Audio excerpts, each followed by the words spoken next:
हरे कृष्ण। ओम नमो भगवते वासुदेवाय।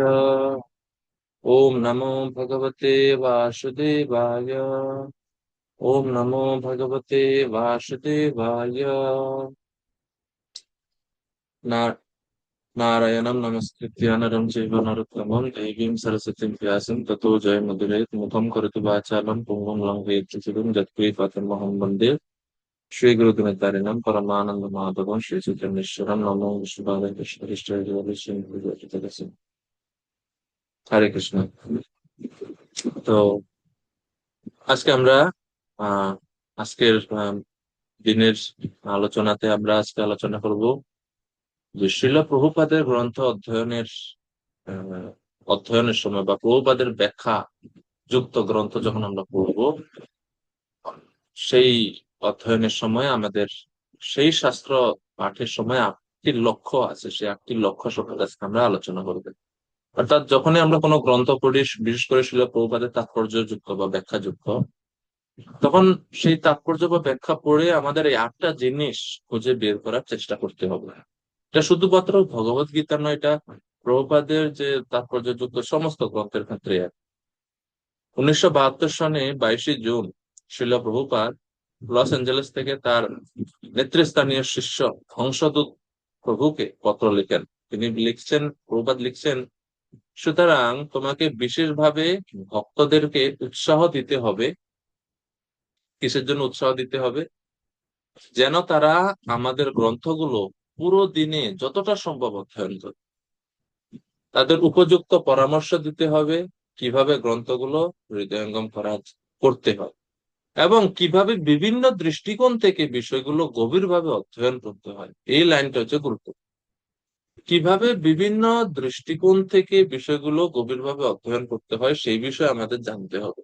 অর্থাৎ যখন আমরা গ্রন্থ পড়ি, একই শ্লোক একই বিষয়গুলোকে আমাদের বিভিন্ন দিক থেকে আমাদের বিচার করতে হবে, বিভিন্ন দৃষ্টিভঙ্গি থেকে আমাদের বিচার করতে হবে বলে শিল প্রভুপাদ ওনার পত্রতে উল্লেখ করছেন।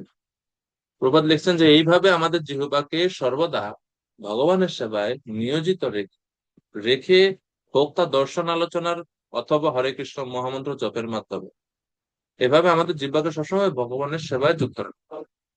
সেটা হতে পারে হরিনাম জপের মাধ্যমে, অথবা গ্রন্থ অধ্যয়ন বা দর্শন ভক্তিতত্ত্ব সম্বন্ধে আলোচনা করার মাধ্যমে। এরপরে প্রভুপাদ লিখছেন সেখানে যে সত্য কথা এই যে স্বয়ং কৃষ্ণ আমাদের কাছে প্রকাশিত হবেন এর ফলে, এবং আমরা সবকিছু সঠিকভাবে কিভাবে করতে হয় তা বুঝতে পারবো। তো এর থেকে আমরা বুঝতে পারি শিল প্রভুপাদ চাচ্ছেন প্রভুপাদের অনুসারী আমরা যারা আছি, আমরা যেন গ্রন্থ বিভিন্ন, লাইনটা হচ্ছে গুরুত্বপূর্ণ, বিভিন্ন দৃষ্টিকোণ থেকে বিষয়গুলো গভীরভাবে অধ্যয়ন করা, একই বিষয়কে বিভিন্ন দৃষ্টিভঙ্গি থেকে দেখার চেষ্টা করা।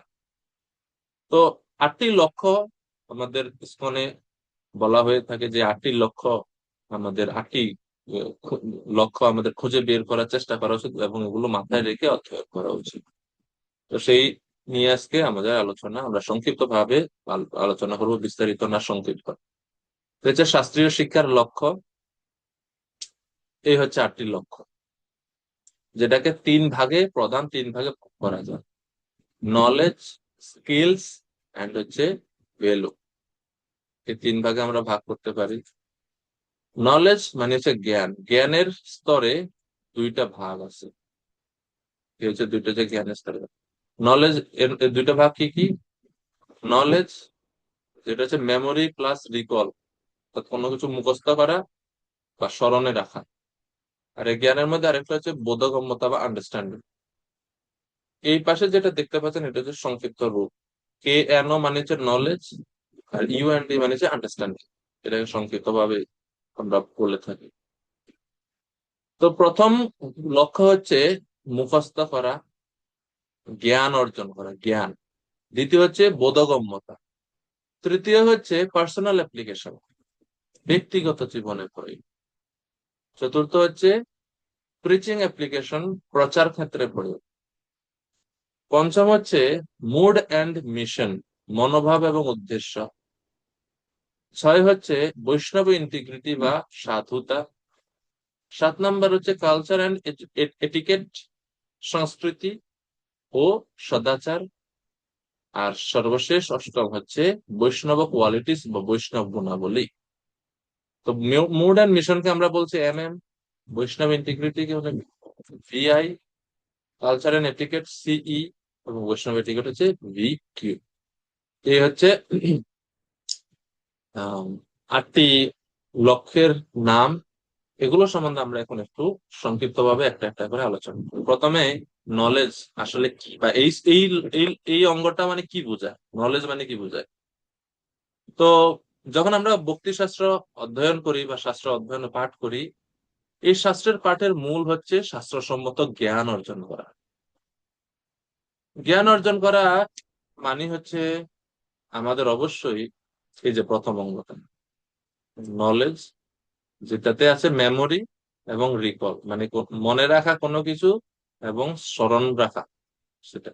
অর্থাৎ মনে করুন আমার কাছে একটা গুরুত্বপূর্ণ কোনো কিছু খুব ভালো লাগছে, বা কোনো একটা তথ্য, যেমন ভক্তিযোগ কাকে বলে, কর্মযোগ কাকে বলে, জ্ঞানযোগ কাকে বলে, এগুলো মুখস্থ করতে হবে। তা আমাদের এর জন্য গুরুত্বপূর্ণ শ্লোক, তত্ত্বগত সংজ্ঞা সমূহ, বিভিন্ন শ্রেণীবিন্যাস, যেমন ভক্তি কয় প্রকার, 3 প্রকার, এগুলো মনে রাখার জিনিস। এটাকে বল, এগুলো এই স্তরটাকে বলা হচ্ছে নলেজ, মানে মনে রাখা, জ্ঞান, জ্ঞানের স্তর এটা। প্রবাদ আছে, আমরা বলি যে গ্রন্থগত বিদ্যা আর পরহস্তে ধন, নহে বিদ্যা নহে ধন বলে প্রয়োজন। অর্থাৎ শুধুমাত্র যদি তথ্য জ্ঞানে গ্রন্থের মধ্যেই থাকে বা অন্যের হাতে যদি অর্থ থাকে, তাহলে বাস্তব জীবনে সেটা কোনো সময় কাজে আসে না। তো সেরকম আমরা যদি শাস্ত্র মুখস্থ না রাখি, চর্চা না করি, উপলব্ধি না করি, তবে তা আমাদের কোনো প্রয়োজনে বা কোনো সাহায্যে আসবে না। এই জন্য যে সমস্ত শ্লোকগুলো গুরুত্বপূর্ণ এগুলো মুখস্থ করতে হবে। যে সমস্ত সংজ্ঞা জানার তার দরকার মুখস্থ করতে হবে, ওগুলো মুখস্থ থাকতে হবে, যেন আমরা যখন প্রতিদিন আমরা নিজের জীবনে অথবা প্রচারে সেগুলো আমরা প্রয়োগ করতে পারি। এবং এই মুখস্থ করাটা খুব গুরুত্বপূর্ণ। আমরা গজেন্দ্র কাহিনী থেকে এর শিক্ষা আমরা পেতে পারি। গজেন্দ্র যখন কুমিরের দ্বারা আক্রান্ত হয়ে চেষ্টা করছিল মুক্ত হওয়া, প্রচুর প্রচেষ্টার পরেও পারেনি, কিন্তু অন্তিমে একটা সময় তার মনে পড়ে গেল পূর্ব জীবনে সে কিছু শ্লোক শিখেছিল, সেই শ্লোকগুলো মুখস্থ করেছিল, সেগুলো ওনার মনে পড়ে গেল, এবং অন্তিম সময়ে সেই শ্লোকের মাধ্যমে তিনি ভগবানের সন্তুষ্টি বিধানের জন্য প্রার্থনা নিবেদন করে ভগবানের কৃপা লাভ করেন। এর থেকে আমরা বুঝতে পারি যে গজেন্দ্র তার জীবনের অন্তিম সময়ে এই শ্লোক মুখস্থ করেছিল বিধায় সেটা তার মনে পড়েছিল। আমরাও যদি জীবনের অনিশ্চয়তার মধ্যে পড়ি, বিপদের মধ্যে পড়ি, তাহলে শাস্ত্র স্মরণ, শাস্ত্রের শ্লোক, উপদেশ স্মরণই হচ্ছে আমাদের একমাত্র আশ্রয় হয়ে উঠবে। এই জন্য জ্ঞান অর্থাৎ মুখস্থ করা দরকার। যে সমস্ত জিনিস মুখস্থ রাখতে হবে, গুরুত্বপূর্ণ শ্লোক, গুরুত্বপূর্ণ সংজ্ঞা, গুরুত্বপূর্ণ শ্রেণী বিভাগ সমূহ আমাদের মুখস্থ রাখতে হবে। এটাকে আমরা বলছি প্রথম অঙ্গ। এটা হচ্ছে কিনা নলেজ। নলেজের পরে বোধগম্যতা, বোধগম্যতা দরকার আমাদের। তো নলেজ কি হতে পারে তার একটা উদাহরণ আমরা আপনাদের দেখা, যেমন কি কোনগুলো নলেজের মধ্যে আসছে। যেমন এই যে দেখো, এখানে শিল প্রভুপাদ গ্রন্থের মধ্যে উল্লেখ করছেন যে গোদাস এবং গোস্বামীকে, হ্যাঁ, গোদাসকে গোস্বামীকে প্রভুপাদ বলছে, তো এগুলো সংজ্ঞা। কে গোস্বামী? যিনি তার ইন্দ্রিয়গুলোকে বশ করতে পেরেছেন তিনি হচ্ছেন গোস্বামী। আমি মুখস্থ করলাম, এটা হচ্ছে নলেজের মধ্যে পড়ে। অর্থাৎ তাৎপর্যের এই যে ব্যাখ্যাগুলো বা এই অংশগুলো হচ্ছে নলেজ ক্যাটাগরি। তো এটাতে এটা দেখানোর উদ্দেশ্য হচ্ছে আপনাদের বোঝানো যে তাৎপর্য পড়বেন, যখন প্রভুপাদের তাৎপর্য পড়বেন, আপনি কিভাবে ডিফারেন্সিয়েট করবেন যে কোনটা নলেজ, কোনটা আন্ডারস্ট্যান্ডিং, কোনটা কি, এই 8টার মধ্যে কোনটা কি সেটা কিভাবে বুঝবেন। তো এটা হচ্ছে সংজ্ঞা দিচ্ছে এখানে প্রভুপাদ। গোস্বামী কাকে বলে, গোদাস কাকে বলে, যে কাকে বলে কি, এগুলো হচ্ছে সব সংজ্ঞার এই নলেজের মধ্যে পড়ে, নলেজ জ্ঞানের মধ্যে পড়ে। প্রত্যাহার মানে সুদৃঢ় বিশ্বাস ও বুদ্ধির প্রভাবে ইন্দ্রিয়গুলোকে ধীরে ধীরে বশ করতে হয়, একেই বলা হয় প্রত্যাহার। এটা আপনি মুখস্থ করতে হবে, এটা মুখস্থ করতে হবে। এটা হচ্ছে নলেজ। সমাজে 2 ধরনের মানুষ আছে, ভক্ত এবং অসুর, বা সুর এবং অসুর, এটা হচ্ছে নলেজ। তারপরে প্রভুপাদের চতুর্থ অধ্যায়ে প্রথম শ্লোকে তাৎপর্যে এই যে হিসাব দিয়েছেন এখানে, যে গীতার জ্ঞান কবে থেকে এই পৃথিবীতে আছে, এটা হচ্ছে নলেজ। এটা আপনাকে মুখস্থ রাখতে হবে। এখানে অন্য কোনো কিছু নাই, নলেজ। দ্বিতীয় হচ্ছে, দ্বিতীয় লক্ষ্যটা হচ্ছে আন্ডারস্ট্যান্ডিং। এটা হচ্ছে আমাদের দ্বিতীয় শাস্ত্র শিক্ষার, প্রভুপাদের গ্রন্থ অধ্যয়নের দ্বিতীয় লক্ষ্য আন্ডারস্ট্যান্ডিং। আন্ডারস্ট্যান্ডিং মানে হচ্ছে বোধগম্যতা। তোতা পাখির মতো মুখস্থ করাই যথেষ্ট নয়, আমাদের অবশ্যই সেই জ্ঞানের অর্থ, প্রয়োগ ও অন্তর্নিহিত তত্ত্ব হৃদয় দিয়ে উপলব্ধি করতে হবে। এটাকে বলা হচ্ছে আন্ডারস্ট্যান্ডিং বা বোধগম্যতা। শ্লোক মুখস্থ করাই যথেষ্ট নয়, বরং সেই শ্লোকের মূল অর্থ কি, জীবনে আমি কোন পরিস্থিতিতে এই শ্লোককে স্মরণ রাখতে পারি, প্রচার ক্ষেত্রে এটাকে কিভাবে আমরা ব্যবহার করতে পারি, বাস্তব জীবনে তা কিভাবে প্রয়োগ করা যেতে পারে, এইগুলো বোঝাটা হচ্ছে বোধগম্যতা স্তরের পরে। বোধগম্যতা না হলে শাস্ত্রটা আমাদের ব্যক্তিগত জীবনে বা প্রচারে আমরা ব্যবহার করতে পারবো না, কারণ আমি নিজেই বুঝতে পারিনি, তাহলে আমি কিভাবে আরেকজনকে বুঝাবো? এটা হচ্ছে গুরুত্বপূর্ণ বিষয়। তো এই জন্য বলছে যে বোধগম্যতা আমাদের শাস্ত্র চক্ষু প্রদান করে। মানে বোধ বোধ যদি না থাকে, তাহলে কিভাবে সে শাস্ত্র দৃষ্টি দ্বারা সবকিছু বিচার করবে, কারণ তার নিজেরই তো বোধ নেই। তো তাৎপর্যের কোন অংশগুলোকে আমরা আন্ডারস্ট্যান্ডিং বা বোধগম্যতা স্তরে নিতে পারি বা বুঝতে পারি? যেমন এই যে উদাহরণ আমরা একটু যদি দেখি, ভগবত গীতা 6ষ্ঠ অধ্যায়ে 11-12 নম্বর শ্লোকের অনুবাদে আছে যে, কি আছে যে, যোগ অনুশীলনের জন্য পবিত্র স্থানে আসন স্থাপন করে সেখানে যোগ অনুশীলন করতে হবে। তারপর যে প্রবাদ বলছে, এখানে পবিত্র স্থান বলতে তীর্থস্থানকে বোঝানো হয়েছে। এই যে এই যে পবিত্র স্থান বলতে কি বোঝায়, এই যে বোঝানোটা, এটা হচ্ছে আন্ডারস্ট্যান্ড। আমি কি বুঝলাম পবিত্র স্থান বলতে? তীর্থস্থান। তীর্থস্থান কি রকম? যেমন ঋষিকেশ, বৃন্দাবন, মথুরা, দ্বারকা, হরিদ্বার, এই সমস্ত যে স্থান, এগুলো হচ্ছে পবিত্র স্থান। তো পবিত্র স্থান বলতে কি বোঝায়, কি আপনার আপনার বোধটা কি, আপনি কি বুঝতে পারলেন পবিত্র স্থান বলতে? কি বুঝলেন আপনি? আমি বুঝলাম পবিত্র বলতে তীর্থস্থান। এটা হচ্ছে আন্ডারস্ট্যান্ডিং। এরকম আপনি বাইর করতে পারেন। হ্যাঁ, এটা হচ্ছে আন্ডারস্ট্যান্ডিং, আন্ডারস্ট্যান্ডিং লেভেল। তৃতীয় হচ্ছে পার্সোনাল অ্যাপ্লিকেশন, যেটাকে সংক্ষেপে বলে পিইএ, পার্সোনাল অ্যাপ্লিকেশন। পার্সোনাল অ্যাপ্লিকেশন মানে আমরা যে শাস্ত্র অধ্যয়ন করব, শাস্ত্র অধ্যয়ন কি শুধুমাত্র জানার জন্যই? না, বরং শাস্ত্র তো জানতে হবে, এরপরে এই জানার বিষয়টা বা শিক্ষাটা আমাদের জীবনে তা প্রয়োগ করে আমাদের আধ্যাত্মিক উন্নতির জন্য চেষ্টাও করতে হবে। কারণ শাস্ত্র জানাটাই আমাদের আধ্যাত্মিক উন্নতির জন্য যথেষ্ট নয়, সেটা জীবনে প্রয়োগও গুরুত্বপূর্ণ। সেই যে শাস্ত্রের শিক্ষাগুলো জীবনে প্রয়োগ করা, সেটাকে বলা হয় ব্যক্তিগত প্রয়োগ। শিল প্রভুপাদ তাৎপর্যের গ্রন্থতে অনেক জায়গাতে ব্যক্তিগত প্রয়োগ, শাস্ত্রের শিক্ষাটা আমরা আমাদের ব্যক্তিগত জীবনে কিভাবে প্রয়োগ করতে পারি সেই সম্বন্ধে নির্দেশ দিয়েছেন শিল প্রভুপাদ, উপদেশ দিয়েছেন প্রভুপাদ। হ্যাঁ, যেমন এখানে একটা আমরা দেখতে পাচ্ছি, প্রভুপাদ লিখছে, আমাদের উচিত অর্জুনের পদাঙ্ক অনুসরণ করে ভগবত গীতার মর্মার্থ উপলব্ধি করা এবং ভগবানের দেওয়া এই আশীর্বাদকে সর্বতভাবে গ্রহণ করে আমাদের মানব জীবন সার্থক করা। এটা হচ্ছে ব্যক্তিগত প্রয়োগ। অর্জুন যেরকম ভগবান শ্রীকৃষ্ণের কথাকে গ্রহণ করছেন যথাযথভাবে, সেই রকম ভাবে আমাদেরও করা উচিত। অর্থাৎ অর্জুন করেছে, আমি করব, এটা হচ্ছে ব্যক্তিগত জীবনে প্রয়োগ। ওষুধের দ্বারা বিভ্রান্ত না হয়ে অর্জুনের মতো আমাদের জীবন চালনা হচ্ছে। তো শাস্ত্র থেকে পড়ে প্রভুপাদ এই যে তাৎপর্য, এই যে এটা হচ্ছে ব্যক্তিগত প্রয়োগের অংশ। এখান থেকে শুরু করে এই যে তাৎপর্য, এই যে আমাদের উচিত। তো শিল প্রভুপাদ কোনো একটা গুরুত্বপূর্ণ সেকশন থেকে এরকম শিক্ষা প্রদান করেন, এগুলো হচ্ছে ব্যক্তিগত প্রয়োগের মধ্যে পড়ে, এগুলো আমাদের খুঁজে বের করতে হবে। এটাতে বলা হয় যে পার্সোনাল অ্যাপ্লিকেশন। পরে হচ্ছে চতুর্থ হচ্ছে প্রিচিং অ্যাপ্লিকেশন। প্রিচিং অ্যাপ্লিকেশন মানে হচ্ছে প্রচার ক্ষেত্রে প্রয়োগ। অর্থাৎ আমরা যে ভক্তি শাস্ত্র অধ্যয়ন করি বা যে শাস্ত্র অধ্যয়ন করি, জ্ঞান, সেই জ্ঞানটা কি শুধুমাত্র আমি নিজে জানলেই হবে? না, সেই জ্ঞানটা যথাযথ ব্যাখ্যাযুক্ত ভাবে অন্য মানুষদেরকে বা সমাজের কল্যাণের জন্য সেটাকে ব্যবহার করতে হবে। এটা হচ্ছে প্রচার। প্রচারে গিয়ে আমি কোনো একটা বিষয়কে কিভাবে উপস্থাপন করব, তার উপর নির্ভর করে মানুষ কিভাবে এই বিষয়টাকে গ্রহণ করবে। ঠিক আছে? যেমন আমরা যদি হুট করে গিয়ে মানুষের সামনে বলি যে, ওকে, আমিষ আহার বর্জন করেন সবাই, আজকের মধ্যে বর্জন করেন, আপনারা সবাই নিরামিষ খাওয়া শুরু করেন, মানুষ এটা গ্রহণ করতে পারবেন। কেননা হুট করে এরকম বললে কে গ্রহণ করবে? তো এজন্য একজন প্রচারকের শাস্ত্র অধ্যয়ন করবে, তিনি বুঝতে চেষ্টা করবেন বা বোঝার চেষ্টা করবেন যে কিভাবে এই শাস্ত্রটাকে প্রচারে আমরা যুক্ত করতে পারি।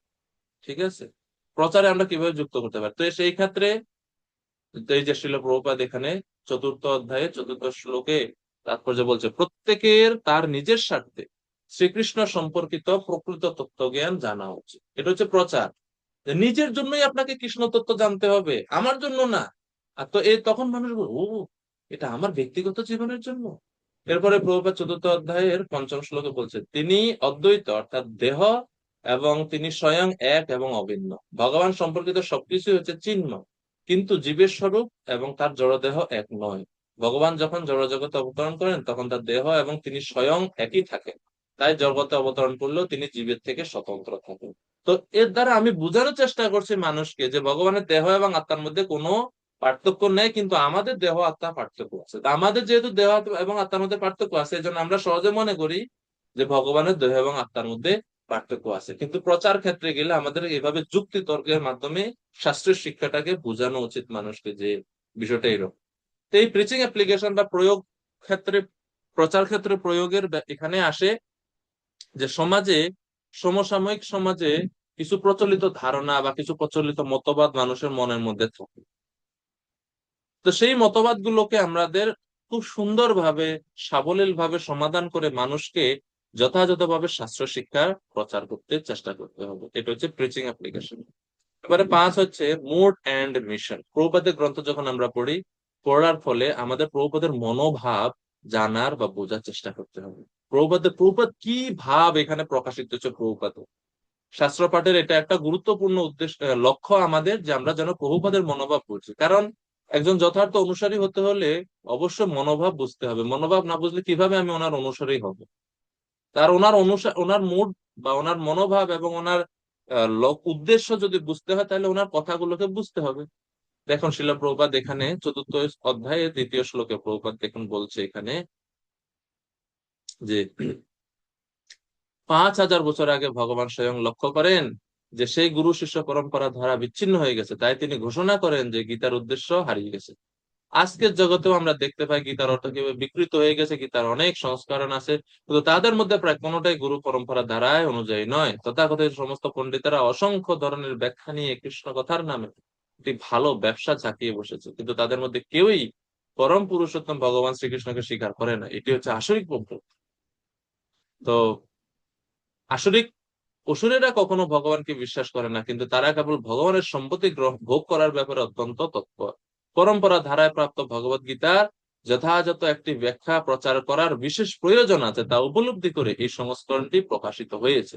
তাহলে এখান থেকে আমরা প্রভুপাদের মনোভাবটা বুঝতে পারছি যে প্রভুপাদ কি চাচ্ছেন এখানে। প্রভুপাদ চাচ্ছেন যে এই যে সমাজে মানুষ ভগবত গীতার যে এত ভুল ব্যাখ্যা প্রচলিত আছে, এর দ্বারা মানুষ বিভ্রান্ত হচ্ছে, প্রভুপাদ চাচ্ছেন এই একটা যথাযথ ব্যাখ্যাযুক্ত গ্রন্থ প্রকাশ করার জন্য। এখানে আমরা প্রভুপাদের মনোভাব আমরা বুঝতে পারছি। তো এরকম তাৎপর্য পড়লে আপনারা দেখবেন অনেক অনেক জায়গাতে প্রভুপাদের মনোভাব আমরা বুঝতে পারি, প্রভুপাদ কি বোঝাচ্ছেন। যেমন গীতার শুরুতে প্রভুপাদ বলছে যে এই যে কৃষ্ণ ভাবনাতে আন্দোলনের প্রচারে যা যা কিছু এই সমস্ত কৃতিত্ব, এগুলো আমার না, এগুলো হচ্ছে সব আমার পরমারাধ্য গুরু। তো এখানে আমরা প্রভুপাদের মনোভাব বুঝতে পারি। প্রভুপাদ নিজেকে কর্তা মনে করছেন না, প্রভুপাদ সবকিছু ওনার গুরুদেবের কৃপা বলে সবকিছুকে গ্রহণ করছেন। তো এটা হচ্ছে প্রভুপাদের মনোভাব এবং উদ্দেশ্য বোঝা, এবং এটা খুব গুরুত্বপূর্ণ। গ্রন্থ অধ্যয়নের ফলে আমরা যেন প্রভুপাদের মনোভাব এবং উদ্দেশ্য বুঝতে পারি, যা হলো শুদ্ধভাবে কৃষ্ণকে কেন্দ্র করে জীবন গঠন এবং সর্বত্র তার মহিমা প্রচার। এটা খুব গুরুত্বপূর্ণ। এরপরে হচ্ছে বৈষ্ণব ইন্টিগ্রিটি। বৈষ্ণব ইন্টিগ্রিটি মানে হচ্ছে ধর্মনিষ্ঠা বা নিষ্কপটতা, ধর্মনিষ্ঠা। তো আমরা যখন গ্রন্থ অধ্যয়ন করি, গ্রন্থ অধ্যয়নের ফলে আমরা নিষ্কপট হতে শিখি। অর্থাৎ শাস্ত্রের যে শিক্ষাটা, সেই শিক্ষাটা ব্যক্তিগত জীবনে আমি কতটুকু মানছি, সেটা হচ্ছে বৈষ্ণব ইন্টিগ্রিটি বা নিষ্ঠার কথা এখানে বলা হচ্ছে। তো কেবল আচরণগত সুচিতা নয়, বরং একটা গভীর শাস্ত্রবদ্ধ চেতনা আমাদের দরকার আছে। শিল প্রভুপাদ দেখুন এখানে বলছে যে যিনি কৃষ্ণ ভাবনায় অবিচলিত, তার কোনো কিছুর প্রতি আসক্তিও নেই, বিরক্তিও নেই, কেননা ভগবানের সেবায় তিনি নিজেকে সম্পূর্ণভাবে উৎসর্গ করেছেন। তাই তার কোনো প্রচেষ্টা ব্যর্থ হলে তিনি ক্রোধিত হন না, সফল হন বা ব্যর্থই হন, তিনি তার সংকল্পে সর্বদাই একনিষ্ঠ। তো এই যে ভগবানের প্রতি দৃঢ় নিষ্ঠাটা, এটা আমরা শাস্ত্র অধ্যয়নের ফলে যেন লাভ করতে পারি, যে জীবনে যা কিছু হোক ভগবানের উপর যেন আমি কখনো বিশ্বাস না। এই যে দৃঢ় নিষ্ঠা, এটা হচ্ছে বৈষ্ণব ইন্টিগ্রিটি। এটা শাস্ত্র অধ্যয়ন করলে এই এই লক্ষ্যটা যেন আমরা লাভ করতে পারি। যেরকম শিল প্রভুপাদের জীবনে হয়েছিল, প্রভুপাদের জীবনে অনেকবার অসফলতা প্রথম দিকে এসেছিল, কিন্তু প্রভুপাদ সবকিছুতে, সব অবস্থাতে নিজে অবিচলিত ভাবে তিনি চেষ্টা করে গিয়েছিলেন বলে শিল প্রভুপাদ সফল হয়েছেন। এটা হচ্ছে বৈষ্ণব ইন্টিগ্রিটি, যে আমরা আমাদের প্রতিকূল পরিস্থিতিতেও যেন নিজেকে ঠিক রাখতে পারি, সেই জন্য শাস্ত্রটা সেই কাজে আমাদেরকে ব্যবহার করতে হবে। ঠিক আছে।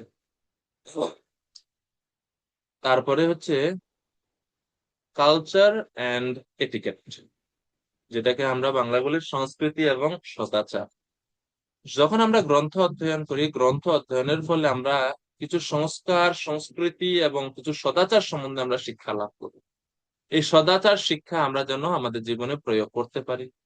শিল প্রভুপাদ যেরকম তাৎপর্যে প্রথম শ্লোকের ভগবদ্গীতা প্রথম অধ্যায়ে 40 নম্বর শ্লোকে তাৎপর্যে প্রভুপাদ লিখছেন এখানে যে কালচার কি, মানে বৈদিক যুগের কালচার বা সংস্কৃতিটা কেমন ছিল, এখন বর্তমান যুগে কেমন আছে। শিশুদের মধ্যে যেমন অতি সহজে বিপদগামী হওয়ার প্রবণতা দেখা যায়, স্ত্রীলোকদের মধ্যেও তেমন অতি সহজে অধঃপতিত হওয়ার প্রবণতা থাকে। কেননা তাদের মানে এর জন্য তাদের কি দরকার, তাদের সুরক্ষা দরকার, সুরক্ষা দরকার। তাহলে তারা অতি সহজে এরকম বিপদগামী হবে না। তো এই যে সংস্কৃতি, তারপরে সদাচার, প্রভুপাদ উল্লেখ করছেন যখনই কোনো বৈষ্ণবীয় গুণাবলী বর্ণনা হয় শাস্ত্রেতে, তো প্রভুপাদ তাৎপর্যে বললেন যে এই এই হচ্ছে সদাচার, এইরকম ভাবে একজন ভক্তের আচরণ করা উচিত, এই হচ্ছে একজন ভক্তের আদর্শ আচরণ। যেরকম গীতার প্রথম অধ্যায়ে যখন অর্জুন সে দয়া প্রদর্শন করছে, শিল প্রভুপাদ বলছেন এই হচ্ছে একজন ভক্তের ভক্তোচিত মনোভাব। তো এখান থেকে আমরা কি লাভ করতে পারি, সংস্কৃতি এবং সদাচার শিখতে পারি। হ্যাঁ। এরপরে হচ্ছে বৈষ্ণব কোয়ালিটি। বৈষ্ণব কোয়ালিটি মানে হচ্ছে বৈষ্ণবীয় গুণাবলী। বৈষ্ণবীয় গুণাবলী যেন আমরা লাভ করতে পারি। গ্রন্থ অধ্যয়ন করার উদ্দেশ্য খালি শাস্ত্রে যা আছে এটা জাস্ট মাথায় রাখা না, এটা হৃদয়ে রেখে এটা আমাদের জীবনে প্রয়োগ করা, এই গুণগুলো অর্জন করার চেষ্টা করা।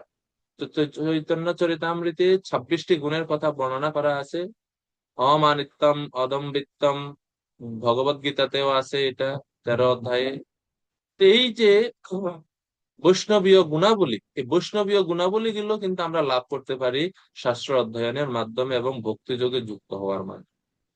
এরপর ভগবদ গীতার 2য় অধ্যায়ে বৈষ্ণবীয় গুণাবলী বা স্থিতপ্রজ্ঞের লক্ষণের কথা বর্ণনা আছে। 12শ অধ্যায়ে ভগবানের প্রিয় ভক্তের অনেক গুণ আছে। তো শাস্ত্র আমাদেরকে এই বৈষ্ণবীয় গুণাবলী শিখাচ্ছে যেন আমরা এই গুণগুলো আমাদের জীবনে প্রয়োগ করতে পারি এবং আমরা নিজেরাও যেন একজন শুদ্ধ ভক্তে পরিণত হতে পারি। বৈষ্ণবের গুণাবলী যেমন গীতার 6ঠ অধ্যায় 17 নম্বর শ্লোকে প্রভুপাদ ব্যাখ্যা করছেন অব্যর্থ কালোত্তম, কৃষ্ণ ভক্ত তিনি সবসময় ভগবানের সেবাতে যুক্ত থাকতে চান, তিনি কখনো এক মুহূর্ত নষ্ট করতে চান না। তো এই হচ্ছে একজন বৈষ্ণবের গুণ, যে তিনি সবসময় ভগবত সেবা যুক্ত থাকতে চান। এই হচ্ছে বৈষ্ণব কোয়ালিটি বা বৈষ্ণব গুণাবলী। আমরা শাস্ত্র অধ্যয়ন করব, শাস্ত্র অধ্যয়নের ফলে যেন এই সমস্ত গুণাবলী গুলো আমরা ধারাবাহিকভাবে ধীরে ধীরে অর্জন করতে পারি। তো এই ছিল আমাদের আহ শাস্ত্র। প্রভুপাদ আমাদের ইসকনে যখন আমরা গ্রন্থ অধ্যয়ন করি, আমাদের এই 8টি লক্ষ্য মাথায় রেখে বা এই 8টি লক্ষ্য মনে রেখে আমাদের গ্রন্থ পড়তে পারি, যেন আমরা এই 8টি লক্ষ্য প্রভুপাদের তাৎপর্য পড়ে যেন আমরা এই 8টি লক্ষ্য বা 8টি বিষয় সম্বন্ধে আমরা জানতে পারি, আমরা এগুলোকে আলাদা আলাদা করে বুঝতে পারি যে ওকে এখানে প্রভুপাদ জ্ঞান, এটা হচ্ছে বোধগম্যতা, এটা হচ্ছে ব্যক্তিগত প্রয়োগের জন্য, এটা হচ্ছে প্রচার ক্ষেত্রে প্রয়োগের জন্য, এরকম যেন আমরা আলাদা আলাদা ভাবে বুঝতে পারি। এই ভাব নিয়ে বা এই 8টা লক্ষ্য মাথায় নিয়ে আমরা গ্রন্থ অধ্যয়ন করবো। তো এই হচ্ছে 8টা লক্ষ্য: knowledge, understanding, personal application, preaching application, mood and mission, Vaishnava integrity, culture and etiquette, Vaishnava qualities. এই 8টা লক্ষ্য আমরা জানলাম। তো আগামী কাল থেকে আমরা শ্রীমদ্ ভগবদ গীতা 15শ অধ্যায়, যেটা হচ্ছে পুরুষোত্তম যোগ, এই পুরুষোত্তম মাস উপলক্ষে আমরা কালকে থেকে সেটা অধ্যয়ন শুরু করব। আপনাদের সবাইকে অনেক অনেক ধন্যবাদ। হরে কৃষ্ণ, হরে কৃষ্ণ, কৃষ্ণ কৃষ্ণ হরে হরে, হরে রাম।